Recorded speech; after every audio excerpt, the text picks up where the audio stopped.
We are very much focused on getting rid of fossil fuels through the Fossil Fuel Non-Proliferation Treaty, which is being adhered to more and more, and we celebrate Colombia and Samoa, which joined.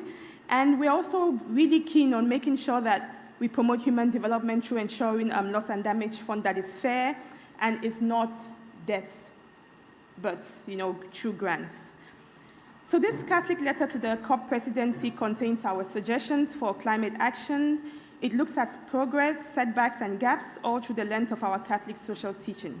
Let's be honest, this COP has more fossil fuels officials here than before. There are concerns that have been raised about it that, oil deals are being made behind the scene. The money that is being pledged for various funds usually might come in the form of debt. We still have to read the lines, in between the lines. And again, we need to make sure that it actually addresses what we needed to address. So mine is to welcome you and thank you for being here and for listening to this Global Catholic letter that we are presenting to you through the panelists here today. Thank you.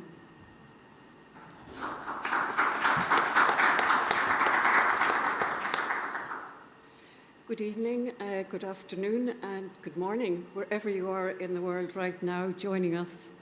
Welcome and thank you for joining us for this side event organised by the Global Catholic Actors at the UN. My name is Quinn, and I am a member of the Congregation of the Daughters of Wisdom, and presently the Executive Director of Unanima International, an NGO made up of a coalition of 25 communities of women religious, serving in over 100 countries with 25,000 members. We primarily focus our advocacy efforts at the UN in New York and here in COP about women, children, and girls. As Lindlyn shared, this event is part of a series of Catholic advocacy actions guided by Pope Francis' recent exhortation, Laudate Deum, as well as global grassroots manifestos from across the Asia-Pacific, Latin America, and the Caribbean. Here at COP28, the first global stocktake taking place tells us we are not on track for meeting our climate goals and curtailing the climate crises. Multilateral approaches are necessary to address the climate crisis, yet too often those who are experiencing the ramifications of climate change are excluded from the seats at the table where global policy decisions are made. Two of the cross-cutting themes at COP28 are inclusion and frontline communities. But for COP28 to be the most inclusive COP yet, decisions, discussions, and the implementation of solutions must be done, but done in collaboration with those in frontline communities. Today's event seeks to uplift those voices, elevate intersectional perspectives, and ultimately hide the ways in which political, economic, social, and environmental issues are interconnected. In doing so, we promote a holistic vision of sustainability, which considers the needs of vulnerable communities and addresses the inequities underlying our insufficient responses to climate change as a lasting systemic change to achieve a more sustainable and equitable world. Climate change affects people in every country of the world, no matter where their location or economic status is, in a diverse number of ways. As we prioritise to transition to clean energy sources, we also must confront the needs of the most vulnerable communities and the impact of this transition in particular contexts. Climate change is called a risk multiplier because whatever background risks people are facing, particularly as we know working in Unanima International, housing insecurity, extreme poverty, and gender inequities. And these will be multiplied in the face of extreme climate. And like we've been hearing these past few days for COP28 to be most inclusive COP, yet decisions, discussions, and the implementation of solutions must be done in collaboration with those most impacted by climate change. and we will hear more about the solutions from our panel this evening. But let me finish with a word from Pope Francis in Laudate Si. Pope Francis says that a global focus on principles of integral ecology could rectify relationships among people and between people and the earth. The cry of the earth and the cry of the poor have the same origins in the current capitalistic and colonialism world order, in which the global north has assumed hegemonic power. Thus, because of this, integral ecology also serves as a moral and ethical response to the global challenges. I think you would say these are sober words from Pope Francis. So this evening, I'm delighted that we are joined by representatives from all over the world to share with you their diverse perspectives, experiences, and expertise as it relates to climate change, mitigation, just energy transitions, and integral ecology. At the end of all the speakers, we will have a question and answer session, so you can prepare your questions and answers for that moment. But for now, let us move on to our speakers. We are looking at the event this evening through the See, Judge and Act procedure or methodology. And really what we're trying to do is look at what is going on in our world. What are we seeing in our faith communities? And then how we take action. And I like to think this is a discernment way of doing things. So without further ado, I will welcome our first speaker, Archbishop Chang from Asia Pacific. You're going to talk to us about climate change, how it impacts Asia Pacific territories, and the need to abandon the fossil fuel era. Archbishop, it's over to you. Thank you, Sister. I'll begin this talk by playing you a song. So it's a little bit different. We like to sing songs in the Pacific. So the song is 6 minutes, but I will just play about 3 minutes because I want to say a few things after the song. This is a song that I composed at 2 o'clock in the morning. It's a good time to be.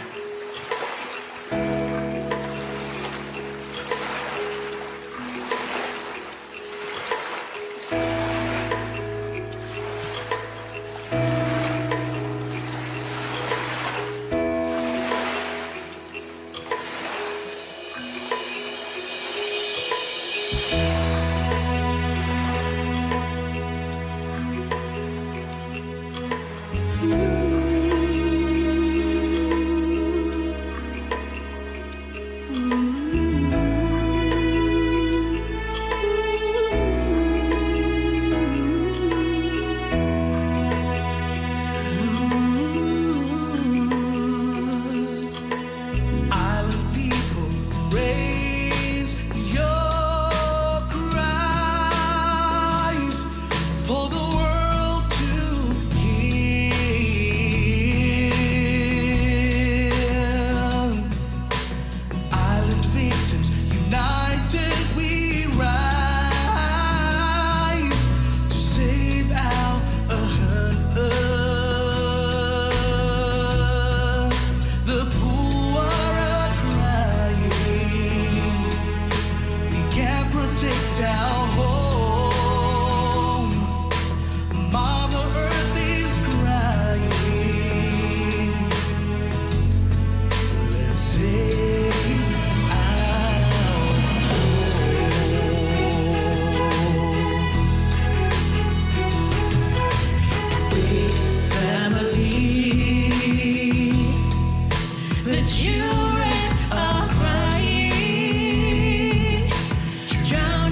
his money reaps.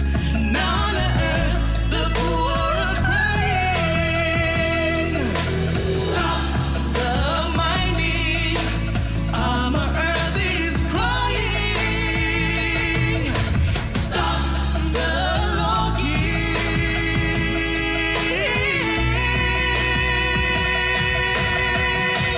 This is our reality, people of the ocean. We gotta rise to stop the violation against creation. We see our reality, Mother Earth is crying. Destruction is real. We can no longer watch from the sidelines. We're holding our voices. We gotta rise to protect our home. The poor are crying. Our Mother Earth is crying. Stop the logging, stop the mining. We gotta protect our home. Raise your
Thank you very much. And that song basically tries to put together in music and art what we would like to say to the world through the language of, if there is a word that has been ringing around in wherever the events that I went to, is vulnerability.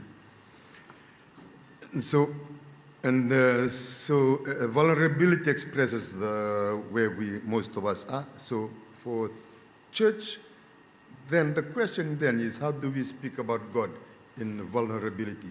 Then, thus, the theology of vulnerability.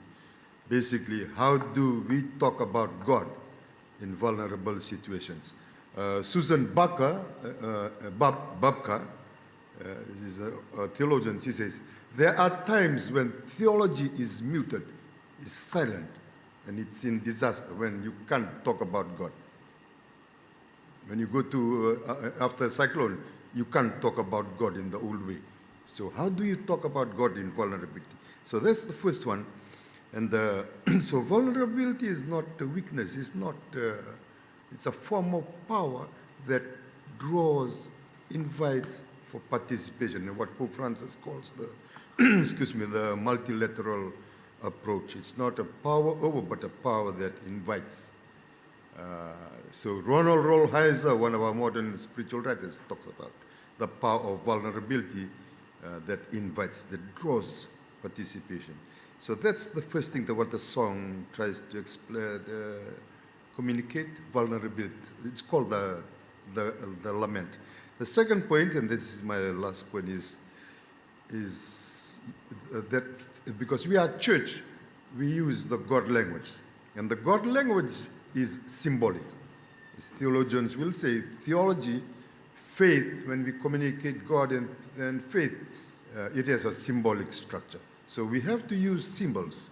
And the symbols, as many have said, have the power to touch the hearts, create the imagination, and make that ecological conversion that Pope Francis talks about.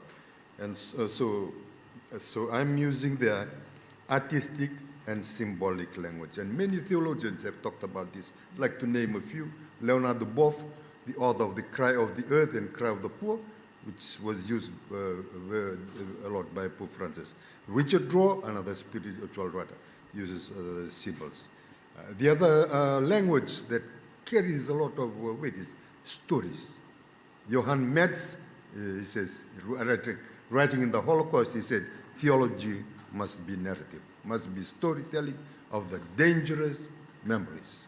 So the letter to the COP, I've just gone through it. I hope we can tweak it a little bit to carry the language of vulnerability and use some artistic language and symbolic language. Thank you very much.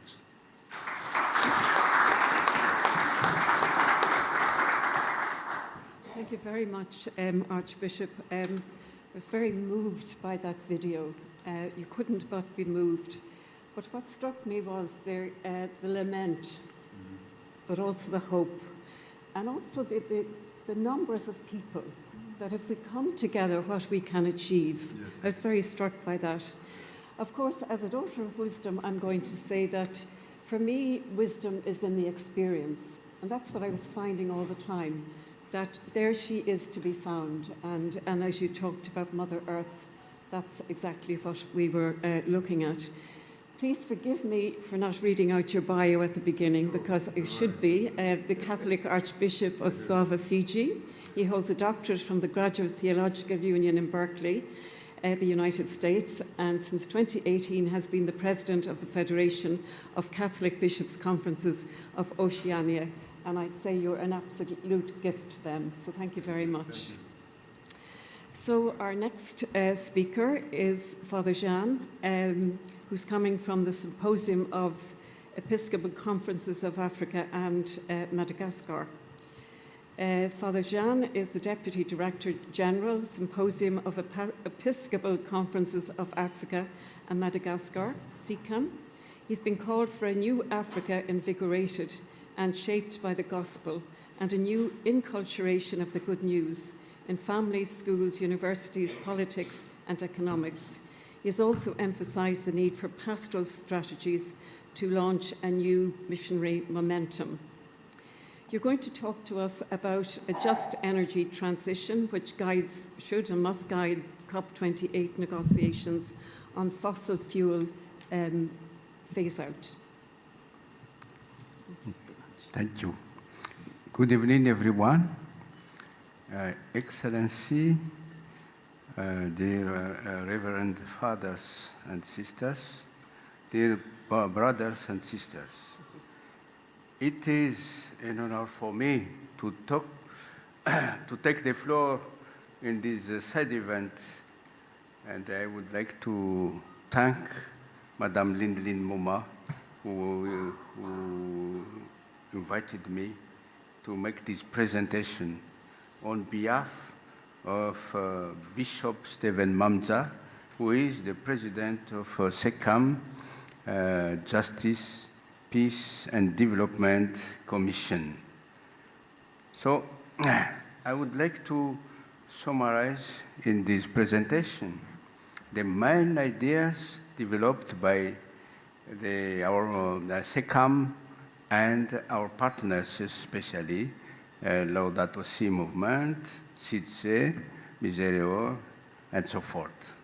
Dear brothers and sisters, as Catholic communities in Africa, we ask the leaders at the 28th Conference of the Parties of the United Nations Framework Convention on Climate Change to recognize their moral duty and commit to urgently taking ambitious action to protect our common home and the most vulnerable. As was recently highlighted in the African Faith Leaders Nairobi Declaration, the continent possesses both the potential and the ambition to be a vital component of the global solution to climate change. It is home to the world's youngest and fastest growing workforce, coupled with massive untapped renewable energy potential, abundant natural assets, and entrepreneurial spirit.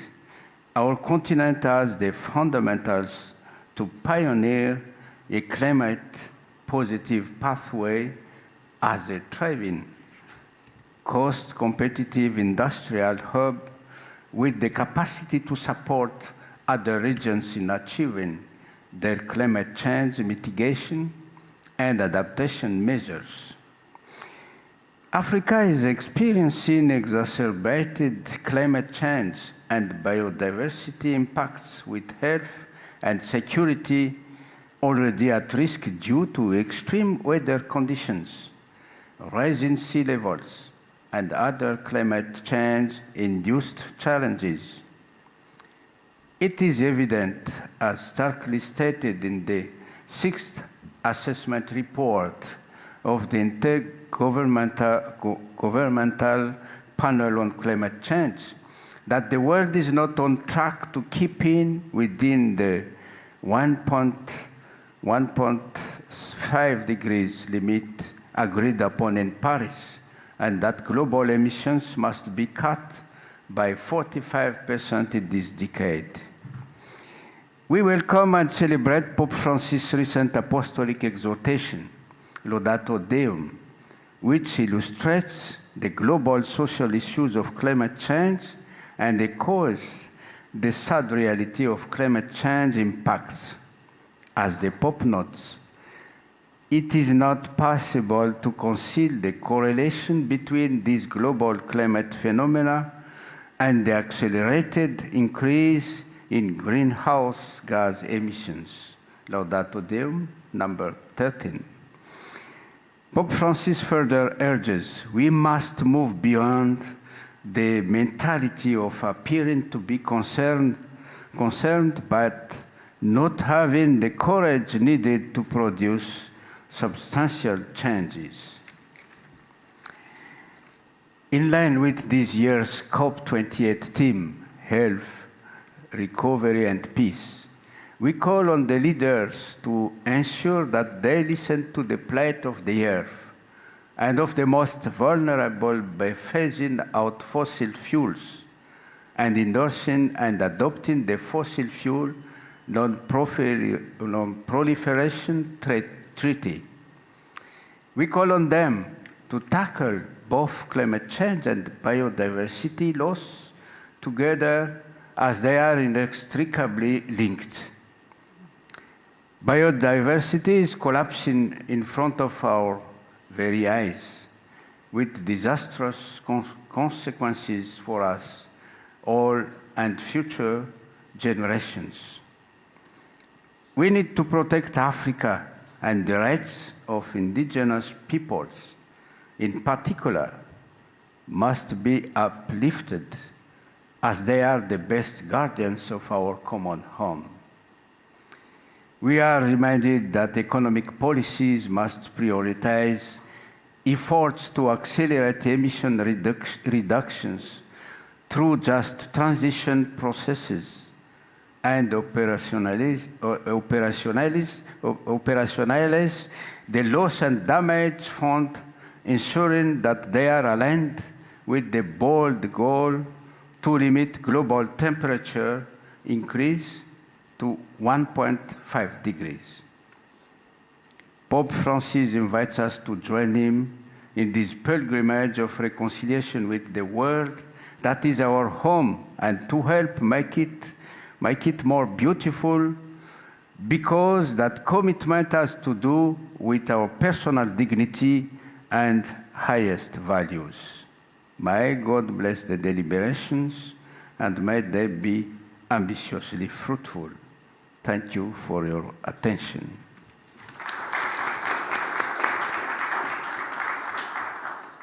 Thank you very much indeed, Father Jean, for that inspirational words for us this evening, and reiterating for us Pope Francis' call on leaders to phase out fossil fuels if our common home and most vulnerable, as we already know, our grassroots people that we work with, that they'll have a life free of disasters. And we particularly want to remember Africa and the indigenous people, as you rightly said, who holds the original wisdom of our common home. Thank you very much indeed. Thank you. And now our next speaker is, I think he's going to be online, Bishop Lizardo Estrada from Latin America and the Caribbean Catholic Bishops' Council, CILAM. He is a Peruvian Catholic Augustinian priest, auxiliary bishop, and let him speak. Me uno al saludo de paz y bien de todas las personas de buena voluntad congregadas en esta COP número 28. La oración de tantos creyentes en el mundo entero puede contribuir a esta cumbre de las Naciones Unidas, que sea un nuevo Pentecostés en que por la acción del Espíritu de Dios podamos entendernos en todas las lenguas y redescubrir que el amor es el único camino para convertir esta casa común en un hogar. Justamente en la fiesta de Pentecostés del 2015, el 24 de mayo, el Papa Francisco firmó la carta encíclica sobre el cuidado de la casa común y le dio por título Laudato Si, una bellísima expresión en la lengua nativa de San Francisco de Asís, que significa alabado seas, y está dirigida al Creador del universo. En su reciente exhortación apostólica, Laudate Deum, el Papa insiste en esa invitación a recuperar la mirada sagrada sobre el mundo, porque un ser humano que pretende ocupar el lugar de Dios se convierte en el peor peligro para sí mismo. Desde el Consejo Episcopal Latinoamericano y Caribeño, CELAM, entendemos muy bien que el lenguaje que puede contribuir al progreso de la humanidad es el bien común. Las experiencias tan significativas como por ejemplo el encuentro y cooperación con las culturas ancestrales y cosmovisiones politeístas en la Amazonía nos han ayudado a comprender que el diálogo social es la vía necesaria para restaurar los lazos sagrados entre las personas con todo lo creado. En la encíclica Fratelli Tutti, el Papa ha recalcado en esas convergencias antropológicas basadas en el diálogo respetuoso con nuestros hermanos musulmanes y la profunda imagen bíblica de aquel samaritano que se atrevió a rescatar de la muerte a su supuesto enemigo e incluso poner en juego su economía por medio de un crédito que la hospedaría hasta que el hombre agonizante se recuperara integralmente.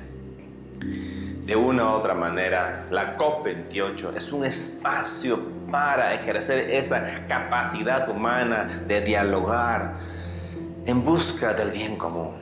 Nuestra hermana, la Madre Tierra creada por Dios, está agonizante a la vera de la historia y necesitamos una ecología samaritana con empatía, compasión y misericordia. Nos honre y nos ennoblezca como seres humanos. Pero basta de enunciados que no transforman la realidad. Ya tenemos suficientes argumentos científicos, criterios éticos y herramientas políticas que, sumadas a las motivaciones espirituales, nos permitan entrar en un diálogo orientado al cuidado de la naturaleza, a la defensa de los pobres, a la construcción de las redes de respeto y de fraternidad. En este sentido, insistimos en la definición de estrategias para que la transición energética sea justa, sustentable, integral y con medidas concretas que sean eficientes, obligatorias y se puedan monitorear fácilmente, de modo que el nuevo proceso sea drástico, intenso y cuente con el compromiso de todos. El Acuerdo de París debe complementarse con un tratado vinculante para poner fin a la era de los combustibles fósiles, como nos pide el Papa Francisco a coordinar los esfuerzos para realizar una transición gradual hacia una economía post-extractivista. El Tratado de No Proliferación de Combustibles Fósiles es un ejemplo, puede ser una herramienta útil para este fin.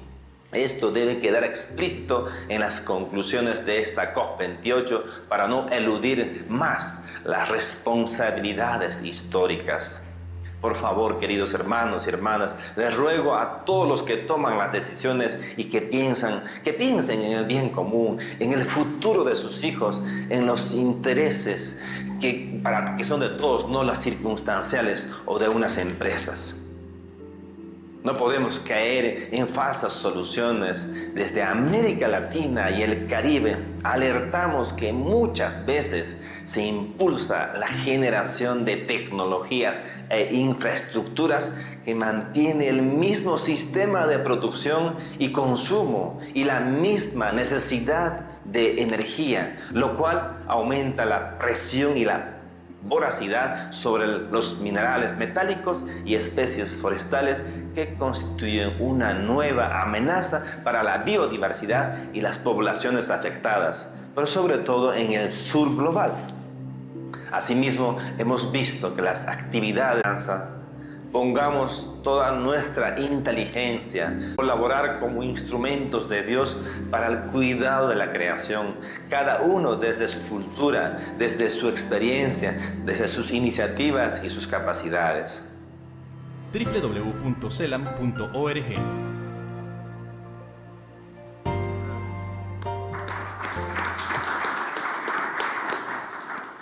Thank you very much indeed to Bishop Lizardo.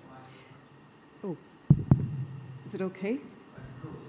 R.bp movement, formerly the Global Catholic Climate Movement, and a former member of the Vatican's COVID Commission Economics Task Force. She also serves as its Chief Executive of Faith Invest, having previously held the position of Director of Movement Building. She joined Faith Invest in 2020 and has over 2 decades of experience engaging faiths on environmental, climate and economic justice. Lorna worked at a senior level in Tzeporah, the official overseas development agency of the Catholic Church in Ireland. She's a leading voice on faith-consistent investing in the Catholic Church.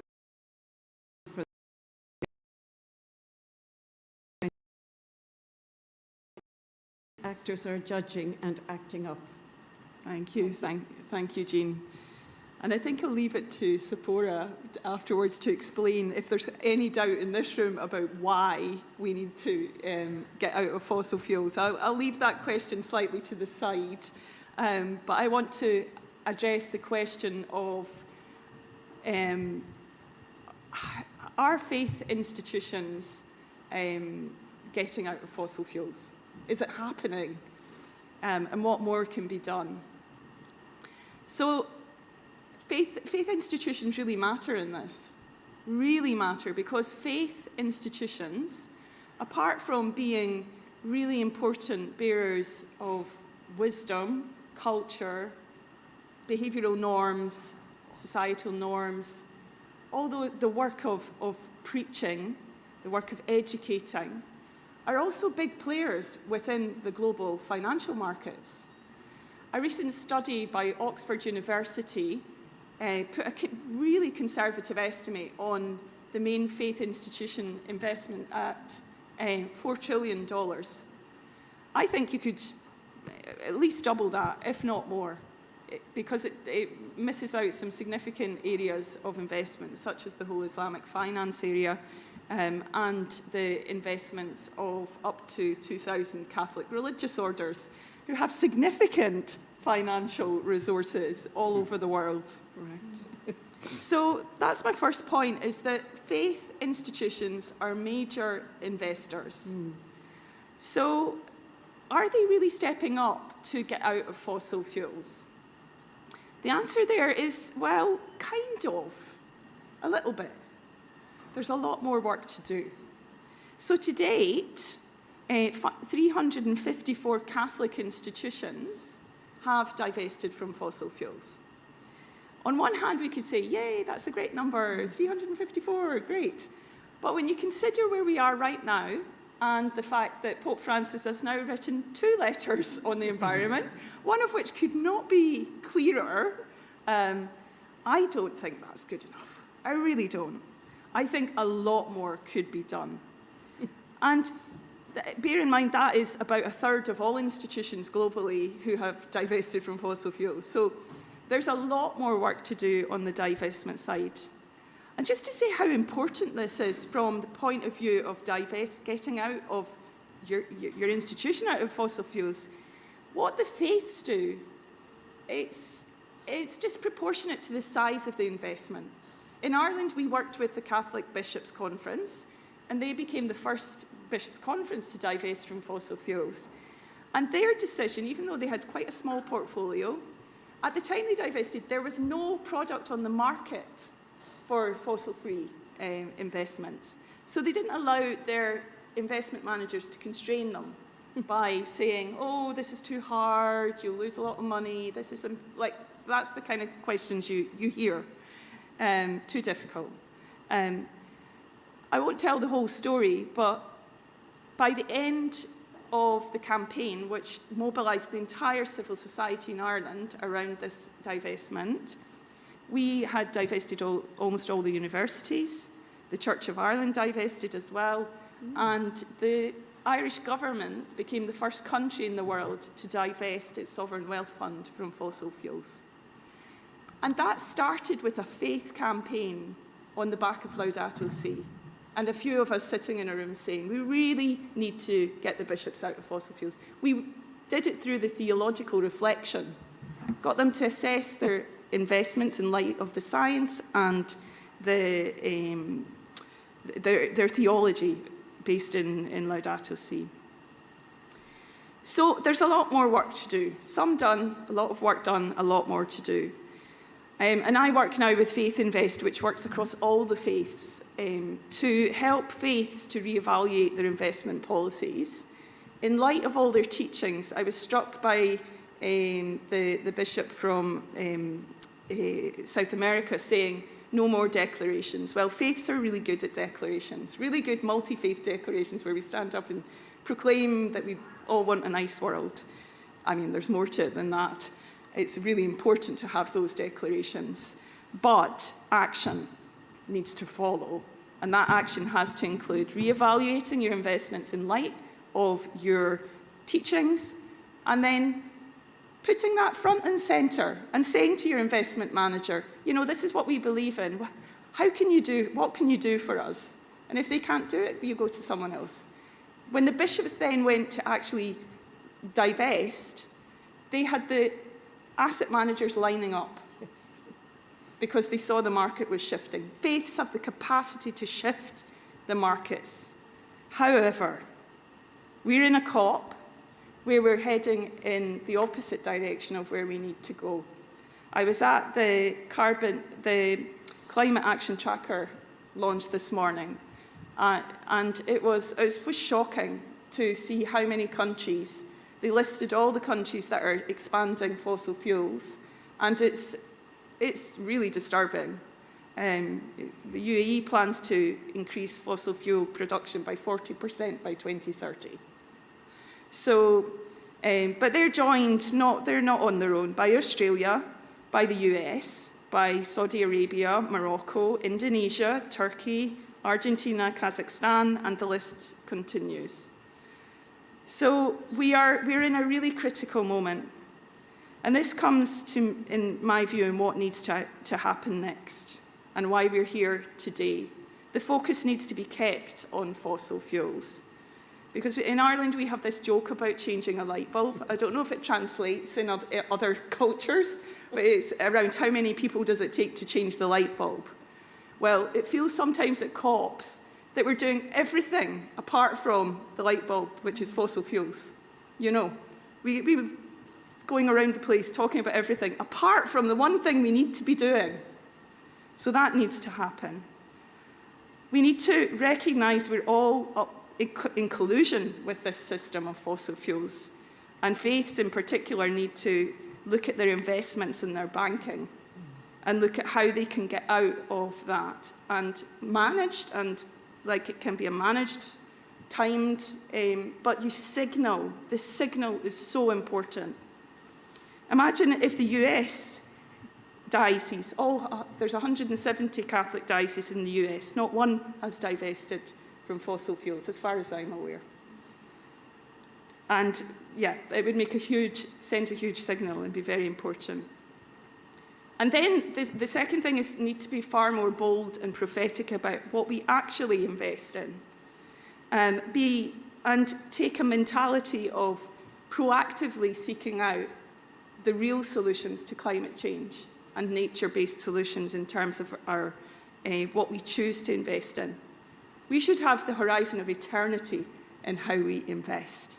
We need to look beyond the short term, beyond the long term, because faiths are there because they believe there's an after as well. And we need to have that as our horizon. And don't be constrained by what you're told can and can't be done, but work with your managers or find new ones if they can't oblige. And then finally, they're so important at this stage, because of the crisis we're now in, to support the Fossil Fuel Non-Proliferation Treaty as part of a reform of the UNFCCC. Because as we know and has been said already, Paris Agreement does not mention fossil fuels. And that's for various reasons at the time, but it's like the light bulb.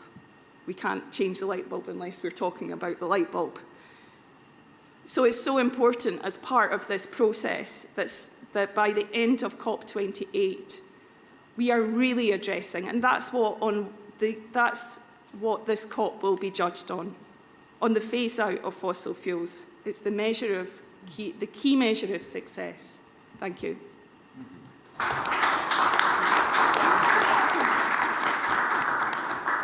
Thank you very much indeed, Lorna. And I think she's started us with a very good question for reflection for all of us. Are faith's institutions getting out of fossil fuels? And you rightly said faith institutions really matter because we are the bearers of wisdom, education, etc.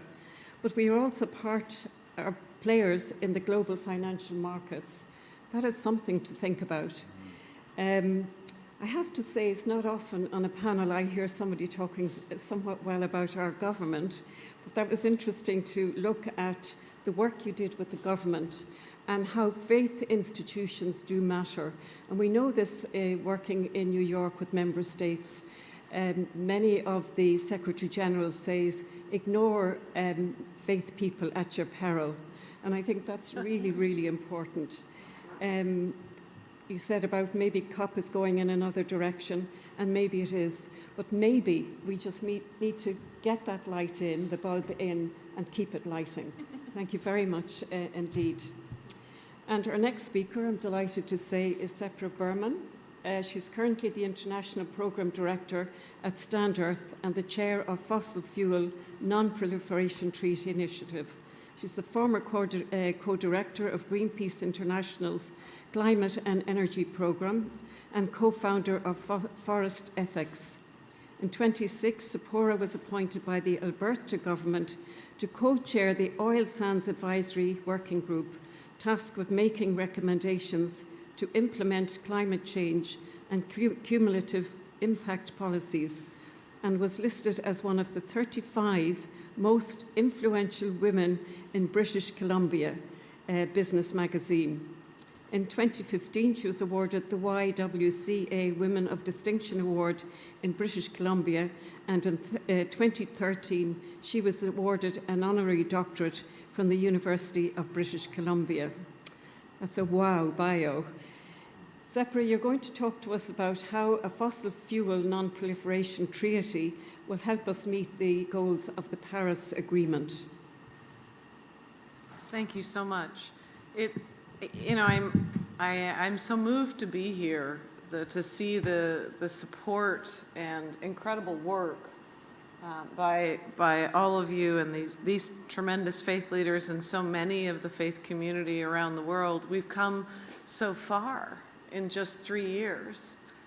For those who don't know, the idea of the Fossil Fuel Non-Proliferation Treaty was only launched 3 years ago during COVID, actually, online, Climate Week 3 years ago.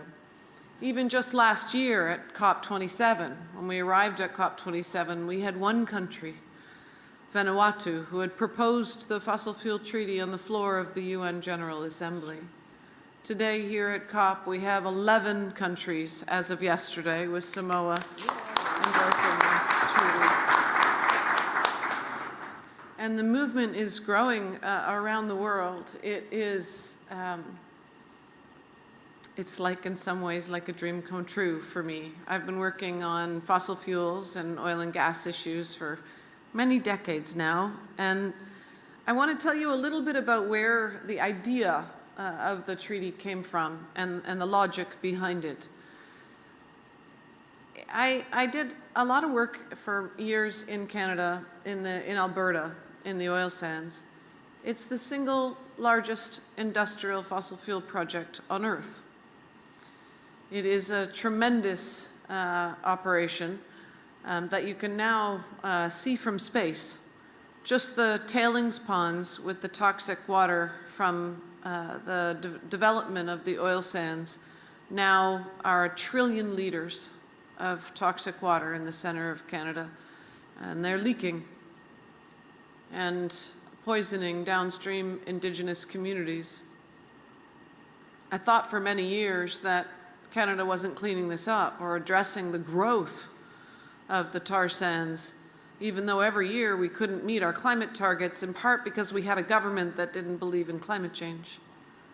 And then we got a new government, the Trudeau government, that does believe in climate change, and came to Paris, and with his hand on his heart, Trudeau said, Canada's back, and we're going to fight climate change. And they did. They put in place tremendous policies, a national price on carbon and zero-emission vehicle policies and other policies to reduce emissions. But the size of the oil sands just continued to grow. And the government kept approving more oil drilling and more fracking. And for me, it was that moment when I realized that there was this incredible disconnect between climate policy and the science. We know that fossil fuels are 86% of the carbon that's trapped in our atmosphere today. It comes from 3 things: oil, gas, and coal. Yet for 30 years, we have been negotiating climate emissions and targets while allowing fossil fuel production to grow and not constraining the production of those 3 products, not even having a conversation about fossil fuels. The words don't even appear in the Paris Agreement. My work took me to other places around the world to try and understand how other people were dealing with this. And I've been lucky enough, some of the exact same companies saying some of the exact same things. And in all of those countries, you still have governments that are saying that fossil fuel expansion is not a climate issue, despite the fact that fossil fuels are 86% of the emissions trapped in our atmosphere today. And so I realized that we needed a way to come together, that we can't continue fighting these fights one by one, that we are stronger together than we are apart. And I started thinking about what is the one campaign, what is the one ask that the climate movement and water protectors and Indigenous people and frontline communities, what's the one ask that we have to governments? There's been some incredible work and intellectual capital to dig up stuff that we know we can't burn, or it will burn us, because we didn't have a policy pathway. We don't have any international agreements for countries to cooperate, and right now, every country knows we need to use less fossil fuels, but they all want to be the last barrel sold. Because this is the most profitable industry on the planet, and it's the most powerful industry on the planet, and that's why we need to stand together. The Fossil Fuel Non-Proliferation Treaty is a vision of governments cooperating together to create new rules during the transition of who gets to produce what and how much. And those rules need to be based on equity, on fairness.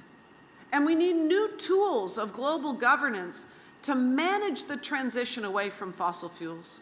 It's based on 3 simple pillars.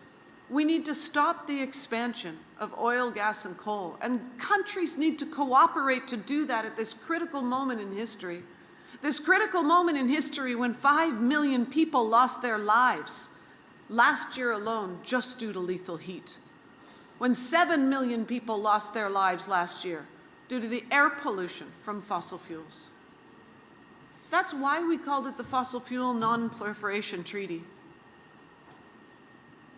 Because today, fossil fuels are weapons of mass destruction. They kill more people every year than anything else on Earth. So we know we need to stop the expansion, and we need to manage a wind down in a way that is equitable and fair. And we need new tools to do that. New tools that will help us meet the goals of the Paris Agreement. Fossil fuels will decline. Renewables are cheaper. Policies are being put in place around the world to ban fossil fuel cars, to increase renewables and electrification. We will get off fossil fuels, but the question is, will it be a managed decline or an unmanaged decline? Who will benefit and who will suffer? And how fast will that decline be? And this makes sense to people around the world. And that's why this movement is growing so quickly. Grassroots people of faith and leaders of religious institutions representing more than 1.5 billion people are now calling for the Fossil Fuel Non-Proliferation Treaty from all faiths around the world, spanning every continent on Earth. And in fact, they're now joined by 101 Nobel laureates, 3,000 scientists, 100 cities, 11 countries. This movement is growing every single day. So a lot of people ask me, what can I do to help you? Can I just give you a minute? This is my last. Yes. Make it your own. The Secretariat is here to support you with information and ideas and to support the governments as they design the treaty. We can provide you with materials, but we need people around the world to make this their own and to organize. So I ask you to do two things. Pray. Pray for world leaders to listen to the science, the people, and their hearts. Pray because when we're connected to the earth, to the divine, and to each other, we're more resilient. And then organize. Organize because we need to grow this movement to keep up the pressure. Because some say this idea is too big or too bold. But I think here in this room, we don't have time for more of the same, and we know that. Thank you. Thank you very much.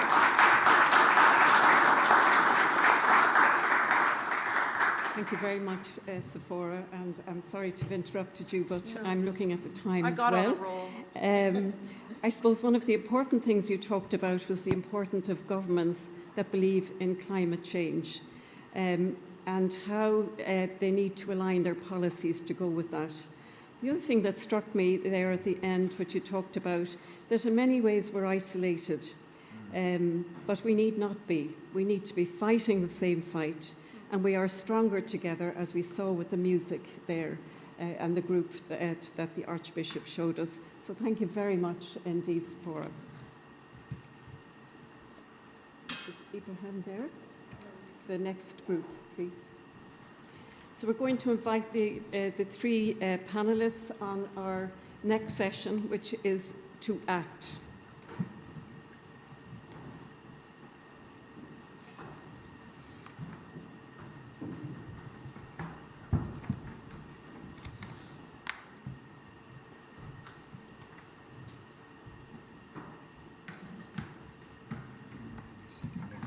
Our first speaker is Ibrahim, and he's the International Programme Coordinator at YCS.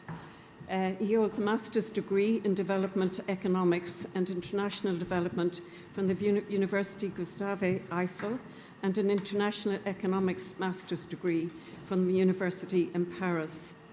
Roy, you now have the floor. Thank you. Thank you a lot. So, hello everyone. I'll be speaking about integral ecology related to climate change. So let's first dumb up some basic definitions. First, ecology is the study of the relationship between the living organisms and the environment in which they develop. But when we talk about integral ecology, we want to understand the holistic approach that addresses the challenges of this development of those living organisms in their environment. So this includes all aspects of creation in terms of interconnectedness, so including the environment, society, and humanity as well. In his encyclical Laudato Si, Pope Francis highlights the concept of integral ecology, urging for a holistic understanding of the environment crisis, recognizing the intricate relationship between environmental degradation from one side and poverty and social injustice from another side. So he asserts that everything is connected and that the cry of the earth and the cry of the poor are one. We have seen previously the effects of climate change. I will not go over back to them, but we can say that they are not evenly distributed because vulnerable communities, often located in developing countries or rural areas, they have limited resources and capacity to adapt and mitigate the effects. So tackling climate change necessitates a serious global effort to reduce the gas emissions and to promote sustainable practices. This would enhance the resilience among the vulnerable communities. So what is the Catholic teaching on climate change? Pope Francis shared a huge appeal. It was a huge political call in 2015, and that was the first call from a religious leader to the politicians of the world, saying that we are leading a terrible world war against creation. It's like human interests against nature thriving. And then in Laudato Deum, which was published in October this year, 1 or 2 months ago, he offered also an analysis of the causes and the possible solution to a humanity's distorted relationship with nature. So from here comes the concept of educating on integral ecology. We want to implement this understanding and this education among the young leaders and the activists. So he laid 5 essential foundations. First, creation is not an object to be exploited, but a sacred gift of the Creator to be safeguarded. He thinks that the way we relate to nature reflects the way we pray to God. Second is to personify the poverty of our Mother Earth in a way that we need to build also an ecological citizenship and to hear also to the signs of the earth. Environmental poverty and social poverty are tightly connected. The value of small steps and dialogue is immense. Education about alliance between humanity and the environment is a must, and here also comes the concept of ecological citizenship. The problem is that we still don't have the necessary culture to face this crisis. And for life to thrive on Earth, we need to build leadership that paves ways to adequate response to the needs of the current generations, including everyone, without compromising the future generations. And we need also to address this to the leaders, not only to the individuals, leaders of military and weapon industry in the world, governments who can't stop testing weapons and nuclear power and diffusing radiation. So it is not only about asking to reduce plastic, I'm saying not only, but also we need to advocate for policies, and we need to be sensing a global solidarity to achieve our global goal. So an effective climate education not only spreads awareness, but also will equip individuals and future leaders with the knowledge and the skills to mitigate climate impacts and adapt to changing conditions. We don't necessarily need technocrats to do this. Pope Francis was not an ecologist. Pope Francis was not a scientist, but still he moved many people. He moved many political leaders. He moved actually all the Catholic movements since 2015. So I think we will reap the fruits of what he planted and what all as activists and leaders of organizations and academics are trying to do. So we will sum up with a few recommendations why we want to educate and implement integral education. We want to access the quality climate education because we want it to be inclusive and to reach all levels of society, especially the vulnerable communities. This is the way we want to act. We want to educate people so they can have future scientists and engineers to create a green innovation. I here join my voice to all the speakers who are here, and especially Ms. Berman, to say that in order to meet also halfway and to stop fossil fuels, we need to find an alternative, a green alternative. So let's encourage the new generations to find ways to create green mechanisms and industries, because all what is happening today is only to respond to the needs of the society and of our lifestyle and the consumption and the way we live. So if we can shift the way we live, if we can shift to a more holistic and integral and wellness lifestyle, we maybe not need that much of products and polluted goods, and then we can give the way to some green innovation, to some green technologies to save our future. So here, finally, we urge all the parties in COP to really consider the Loss and Damage Fund to be also oriented on climate education and green innovations.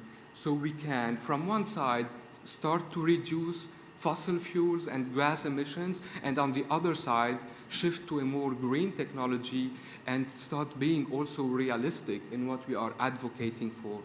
Thank you all. Thank you very much indeed, Ibrahim, and I loved your passion for what you were talking about in terms of loss and damage, and also, you know, that connection with the cry of the earth and the poor, and how vulnerable people have limited resilience. But then if we change our ways of operating, maybe they will have a more holistic life in the future.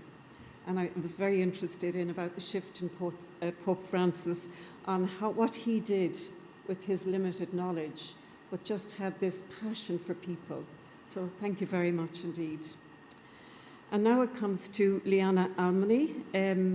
Liana is no stranger to me, as she is the Executive Assistant and Assistant Representative to the UN at UNANIMA International in New York. Liana, some of your bio has just gone off the screen, but you can say whatever you like about yourself.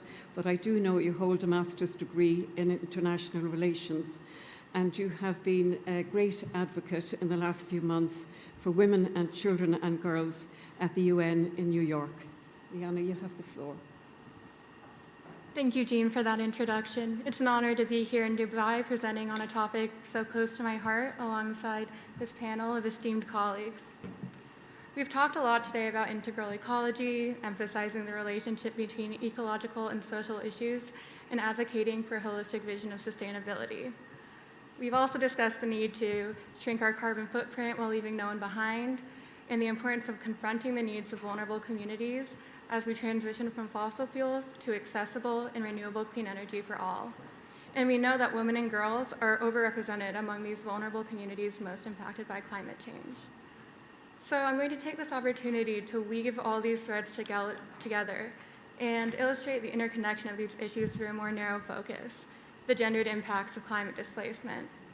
by focusing on the experiences, expertise, and marginalization of the women and girls who are most impacted by climate change, it becomes clear how intersecting environmental, economic, and cultural factors underlie both the challenges and solutions to climate change. UN Environment estimated in 2022 that 80% of people displaced by climate change are women. This is largely because women face conditions of marginalization and exclusion before disasters and displacement even occur, leading to a lack of representation, agency, power, and independence. This results in lowered resilience and adaptation capacity for women and girls in the face of climate-induced crises. Unanima International's advocacy work and research on family homelessness has taken us all over the world, where testimonies shared with us from the grassroots illustrate the ways in which climate change has disproportionately the homelessness of women and girls globally. One woman from Kenya, who I'll call Mary, shared with us her experience with drought and unproductive soil after years of irrigation, resulted in famine, loss of livelihood, and scarcity-fueled conflict. These circumstances were compounded by the unequal access of women to land and assets in her eventually forced to walk over 250 kilometers to the nearest city in search of refuge and opportunities to provide for her family. After her treacherous journey, however,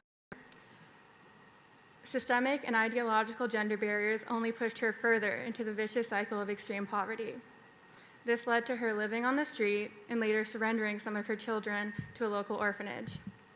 Her story exemplifies the gendered impacts of climate change and the risk multiplication that happens to vulnerable people already living on the margins of society. In telling this story, I want to recognize that there are many different contexts in which women and girls are displaced by climate change.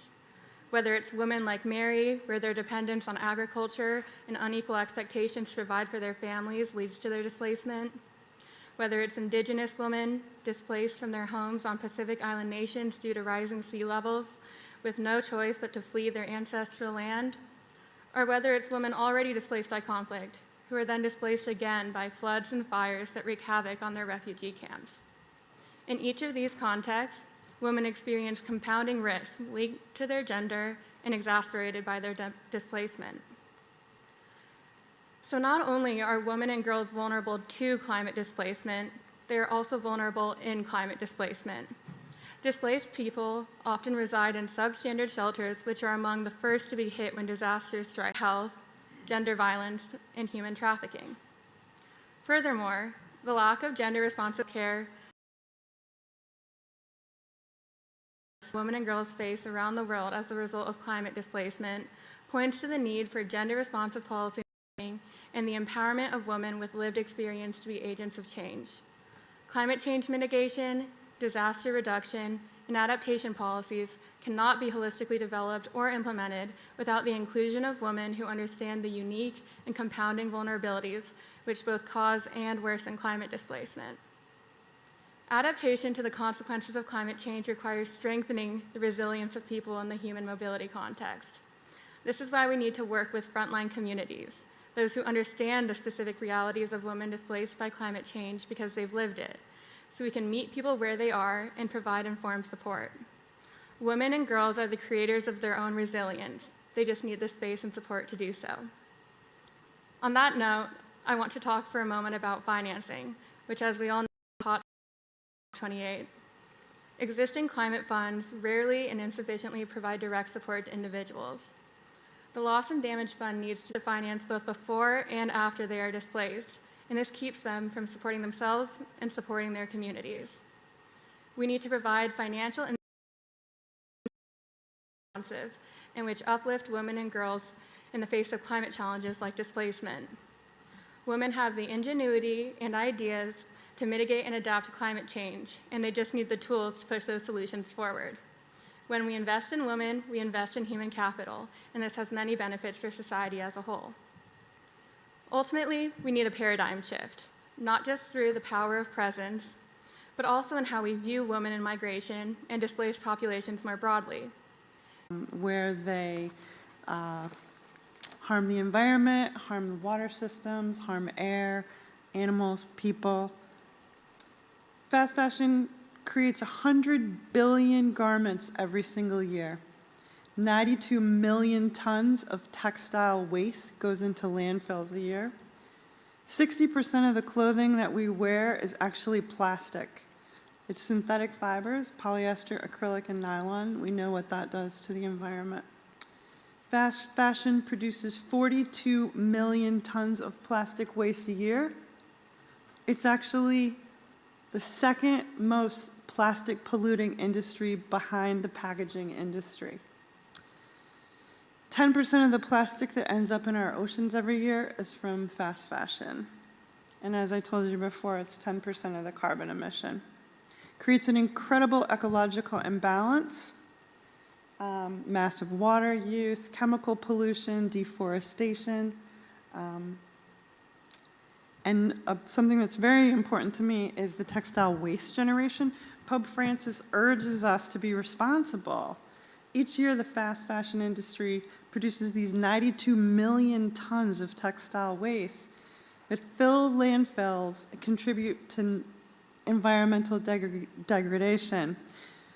Most of that textile waste does not end up in landfill capture systems that actually can mediate the gas emission and the water leachate and environmental damage.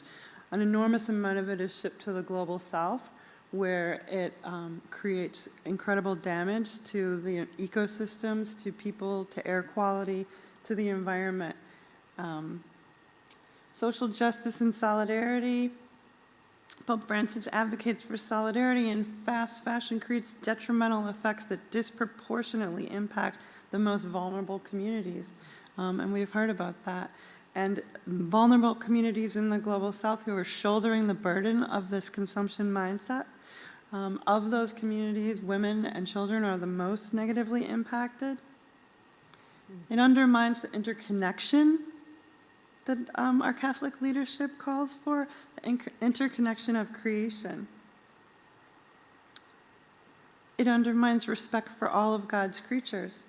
The leather and fur industries that are linked to fast fashion involve incredible cruelty to animals, create suffering that contradicts our call to treat all living beings with compassion and care. And finally, fast fashion goes against Pope Francis's call for ethical alternatives that support our planet and our people. Drawing from both letters, Pope Francis advocates for ethical and sustainable fashion choices that align with our Catholic values. An encouragement of support to businesses that prioritize fair, just labor practices, environmental responsibility, and a more just and sustainable world. The next right thing to do to act: buy less, buy used, choose non-synthetic fibers, trade swap, and build a more compassionate and responsible fashion industry. Your voice is necessary. Act now. Thank you. Thank you.